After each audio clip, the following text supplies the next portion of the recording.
Hey, how y'all doing? My name's Ethan. Today is January the 10th, and it is super cold outside. And so today we're going to be dreaming of warmer times, and we're going to be tying a tarpon fly. And it's really just a tarpon bunny. We're going to be tying it a Chartruese color variation to imitate a needlefish or a ballyhoo. And so I'm going to just take you guys through the process of how I like the production tie.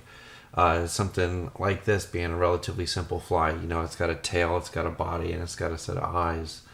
And so I like to do everything in kind of a step-by-step process where I'll do a bunch of tails first, and then I'll come back and do the bodies and the eyes, and we'll throw some Solarez on there and kind of jazz it up, and if you will. So yeah, let's get started. The hook we're going to tie on today is the Mustad Tarpon Streamer C68S. I love the shape of the hook. You know, it's the same shape as the Gamakatsu SC15, but it's just a little stronger. Yep, I've got a 210 Denier flat wax nylon right here, and I'm going to go ahead and just attach a tail first. And so I start it right there at the bend, and we're just going to work in the middle of the shank and work our way on back to the bend. And my rabbit zonkers, I've taken and have stripped all the fur off the hide, just kind of leaving just a colored hide, if you will. And so yeah, it still has a ton of action. It just doesn't have the breathability, let's say, the fur has when it's in the water. And so we're just going to go ahead and just tie it down here and add just a little stiffener here, our 16-pound mason. I'm going to tie right on the top side of the shank here with it.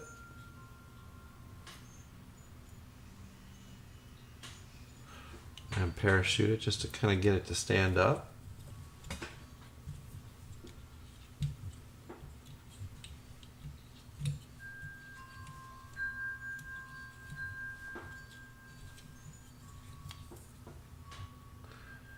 And then after I get it tied in, I'm just going to move my thread forward and then just finish it off. I'm going to throw 3 half hitches there. And I'm going to come back with some head cement, clear nail polish, and I'm just going to run it right up the hide there. And you can throw some on the thread there just because it's coming undone. It's okay, not really that big of a deal. And while that dries, I'm going to take it and put it on my bobbin holder, and I've got a bunch of them here that are done and ready to rock. And you can see that the head cement does dry. It does a really good job of keeping it up, maintaining its position, parachuted. So I like throwing something like this. Of course, well, we can't throw a black and purple, and really the advantage there is that we could see the fly from such a long ways out. But I like throwing something like this when the fish get relatively challenging. And it's so, it almost looks like a blade of grass, and it allows you to hang it right there in front of the fish for a really long time without them spooking.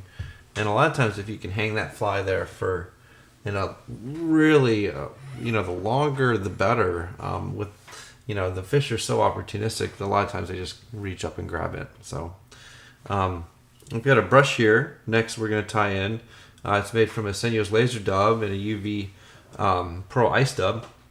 And I actually did a video on that I'll link down here. And so we're going to go ahead and just tie that in right here, right after our tail.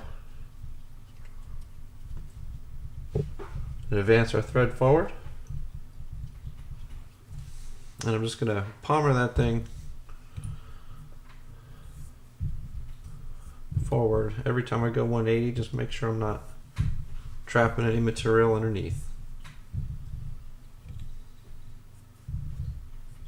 kind of filling. We're going to fill just a little bit more than halfway up the shank. Create just a little body here. And when this stuff gets wet, it has kind of a translucent look to it. It looks really sharp.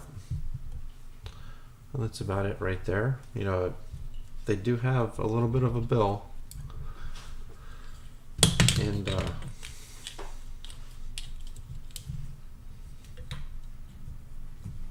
I'm going to tie some eyes in next after we finish this off. Oops.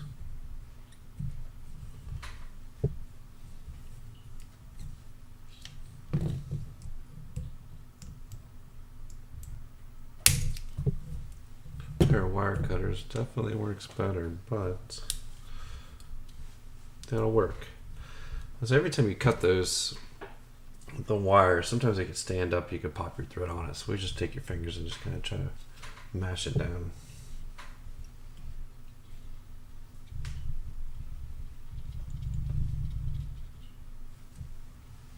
And now I've got some mono eyes here.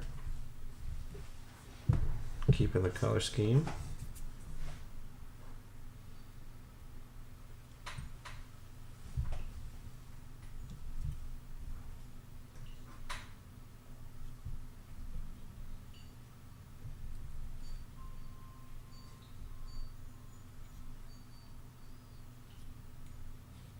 I'm going to advance my thread forward, tying a Weedguard. A lot of times this fly works really well when you're fishing around or in grass, as crazy as that sounds, or it may be that the fish are looking up in the grass. Let me know what you think.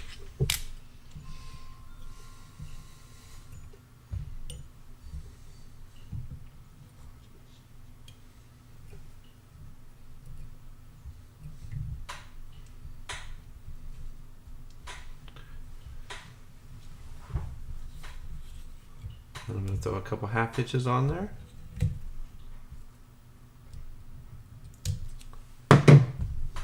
Trim my Weedguard to length. I'm going to throw some Solarez on there. This is a Topaz Sparkle.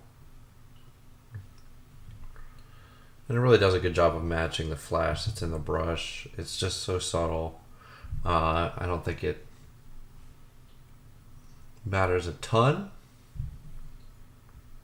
I'd love to hear what you think in the comment section below.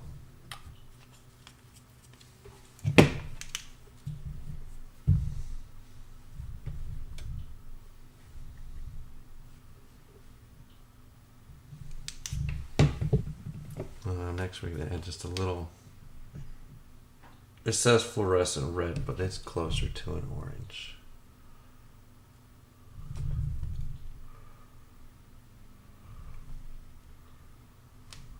That's about it. So I'd love to hear if you guys have any comments. I'd greatly appreciate a like, and please subscribe to my channel. I hope you guys enjoyed, and have a great day.